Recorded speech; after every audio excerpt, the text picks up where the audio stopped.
Vous avez le cœur qui s'emballe sans prévenir, le cerveau qui mouline en boucle ou l'impression de vous inquiéter pour tout, même quand tout va bien. Restez jusqu'à la fin, on va démystifier les troubles anxieux. Le TAG, les phobies, les attaques de panique. On va faire ça sans jargon, avec des exemples concrets et un auto-check rapide pour mieux repérer ce qui se joue chez vous. Je suis Nelly Panuso, psychologue, psychothérapeute et docteur en psychologie. Je suis également cofondatrice de Let's Talk, le cabinet de psychologues en ligne. Ici, on clarifie, on dédramatise et on donne des outils utilisables dès aujourd'hui. Alors, abonnez-vous à la chaîne YouTube Let's Talk. Chaque semaine, un éclairage concret et pragmatique et des outils simples à appliquer tout de suite. On confond souvent le stress, la peur et l'anxiété. Pourtant, ce ne sont pas du tout les mêmes expériences et les différencier aide à mieux comprendre ce qu'on vit. La peur, c'est une réaction normale face à un danger réel et immédiat. Par exemple, si un chien agressif fonce vers vous, votre corps réagit immédiatement pour fuir ou se défendre. Le stress, c'est une réaction de votre corps face à une pression ou à un défi.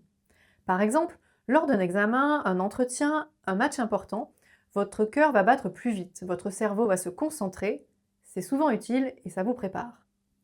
L'anxiété, c'est une alarme interne qui s'allume même sans danger réel, souvent de manière diffuse, persistante et pas toujours liée à une situation précise. Par exemple, quand vous êtes dans votre lit, rien ne menace, mais votre cerveau s'emballe et imagine le pire. En clair, la peur est une réaction face au danger, le stress peut être utile pour relever des défis, l'anxiété, elle, c'est une alarme diffuse qui se déclenche même quand il n'y a pas forcément de danger imminent. Ressentir de l'anxiété est normal et universel. Mais à partir de quand parle-t-on d'un trouble anxieux? Les classifications internationales comme le DSM-5 ou la CIM-11 définissent un trouble lorsqu'il est intense, persistant et qu'il perturbe significativement la vie quotidienne de la personne, le sommeil, le travail, les relations. Il y a différentes formes de troubles anxieux. On va commencer par le plus courant, le trouble d'anxiété généralisée, qu'on appelle aussi le TAG. Vous savez, cette impression d'avoir un cerveau qui ne s'arrête jamais, qui fabrique des scénarios catastrophes même quand tout va bien. La personne souffrant de ce trouble manifeste des inquiétudes et des ruminations constantes qui impactent son quotidien. Par exemple, en thérapie, Sarah, 35 ans, maman, qui ne peut jamais débrancher son cerveau. Elle pense sans arrêt à tout ce qu'il pourrait mal tourner. Du travail, à la santé, de ses enfants, en passant par sa situation financière pourtant confortable à l'heure actuelle.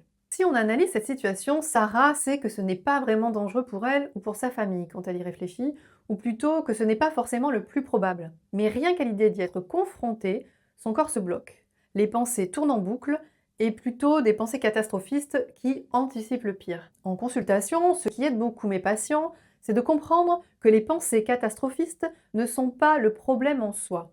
Avoir des idées du type «Et si mon enfant avait un accident de voiture? Ou si je manquais d'argent? Ou si c'était grave?» Tout le monde peut les avoir. Par contre, dans le TAG, ce qui pose problème, ce n'est pas la nature de ces pensées, c'est leur fréquence, leur intensité et la place qu'elles prennent. Au point d'envahir la journée, de voler l'attention, de voler le sommeil et l'énergie. Autrement dit, vos inquiétudes sont normales. Ce qui n'est pas aidant, c'est qu'elles deviennent trop présentes, trop longues et trop collantes. Passons maintenant à la phobie spécifique. Si, quand vous pensez à un élément bien précis, votre peur s'emballe, un objet, une situation ou un lieu, il peut s'agir d'une phobie spécifique, c'est-à-dire une peur disproportionnée déclenchée par un stimulus identifié. Par exemple, en thérapie, Lucie, 30 ans, qui va éviter tous les transports en avion, au point de renoncer à l'emploi de ses rêves à l'étranger. Ou Paul, 35 ans, avec une peur phobique des ascenseurs. Ceci l'empêche de se rendre à certaines consultations médicales ou d'aller en vacances puisqu'il ne peut réserver que des chambres d'hôtel au rez-de-chaussée, de peur de devoir emprunter un ascenseur. Ces deux situations sont bien réelles, ce sont des vraies phobies que j'ai pu rencontrer en thérapie, parmi beaucoup d'autres. Parce que, en fait, la liste des objets phobogènes est infinie. On dit d'ailleurs qu'il y a autant de phobies que d'objets. Et ce sont souvent mes patients qui m'en font découvrir des nouvelles. Dans le DSM-5, on va distinguer plusieurs catégories de phobies spécifiques. La phobie des animaux, par exemple des chiens, des araignées, des serpents. La phobie du sang, des injections ou des blessures. La phobie situationnelle, les phobies liées à l'environnement naturel, par exemple les orages, les hauteurs, les eaux profondes. Enfin, les autres phobies spécifiques, telles que les phobies des sons particuliers, la phobie de vomir, de s'étouffer. Pour les personnes phobiques qui regardent cette vidéo, j'espère que je ne vous ai pas trop malmené avec tous ces mots anxiogènes. Car oui, même l'écoute du mot phobogène peut être une source d'un début de panique.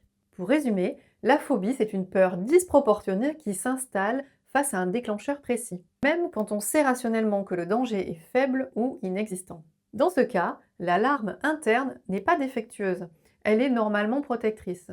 Elle se déclenche juste sur un stimulus non dangereux. Et le travail consiste à la reprogrammer pour qu'elle ne sonne plus à tort. Le mécanisme est normal, c'est son réglage qu'on ajuste. Passons à la suite. Et si votre plus grande peur n'était pas un objet ou un lieu, mais le regard des autres? On parlera alors de phobie sociale ou de trouble d'anxiété sociale, qui se caractérise donc par une peur intense du regard ou du jugement des autres. Attention, tout le monde peut être timide. Une personne timide peut avoir du mal à prendre la parole en public, mais elle finit par s'adapter et sa vie quotidienne reste globalement fonctionnelle. L'anxiété sociale, elle, va plus loin.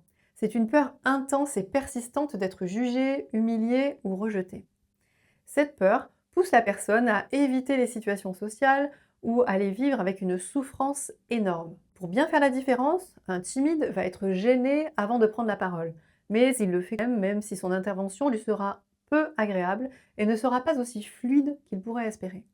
En revanche, une personne souffrant d'anxiété sociale peut refuser systématiquement les réunions, les soirées ou toute prise de parole, voire même de rendez-vous, comme chez le médecin, chez le coiffeur, par peur panique du regard des autres. Par exemple, en thérapie, je peux vous parler de Clara, 22 ans, une étudiante qui n'ose jamais parler en cours, par peur d'être ridicule et de rougir, qui est d'ailleurs la phobie que l'on nomme l'érotophobie. Plus elle évitait, plus son anxiété augmentait, au point de limiter ses relations sociales et ses opportunités d'apprentissage. La timidité est une tendance de notre personnalité, l'anxiété sociale est un trouble. La différence, c'est l'intensité de la peur et surtout son impact sur votre vie au quotidien. Dans l'anxiété sociale, comme pour les phobies spécifiques, l'alarme interne, utile pour protéger le lien social, se met à sonner comme s'il y avait un danger de rejet immédiat, alors que la situation est faiblement risquée. Le mécanisme est normal, c'est son réglage qu'il faut recalibrer. Parlons maintenant du trouble panique. Tout va bien, et soudain, votre cœur s'emballe. Vous transpirez, vous avez l'impression de perdre le contrôle, ou même de mourir. On parle alors de trouble panique qui se caractérise par la manifestation de répétition d'attaques de panique récurrentes, imprévisibles, avec l'impression de mourir ou de perdre le contrôle. Par exemple, en thérapie, Julien, 28 ans, a cru faire une crise cardiaque en plein métro. C'était en fait une attaque de panique. Pour bien comprendre concrètement, voilà ce que vous ressentez quand vous faites une attaque de panique. C'est une crise d'anxiété brutale et très intense qui apparaît souvent sans prévenir. Le corps s'emballe, des palpitations, des sueurs, des tremblements, des sensations d'étouffer, des vertiges. Le mental s'affole. Une impression de devenir fou, de perdre le contrôle, voire de mourir. L'intensité est maximale, puis retombe généralement en 30 à 45 minutes. Le trouble panique, c'est quand les attaques de panique se font plus fréquemment et deviennent récurrentes. À noter d'ailleurs qu'on peut faire une attaque de panique dans sa vie sans pour autant développer un trouble panique. Pour résumer, une attaque de panique n'est pas dangereuse pour le cœur ou la santé physique, mais elle est extrêmement impressionnante et épuisante. Le problème, c'est la peur qu'elle revienne, qui peut pousser à éviter certaines situations. Par exemple, Sébastien, 40 ans, a vécu une attaque de panique dans un centre commercial.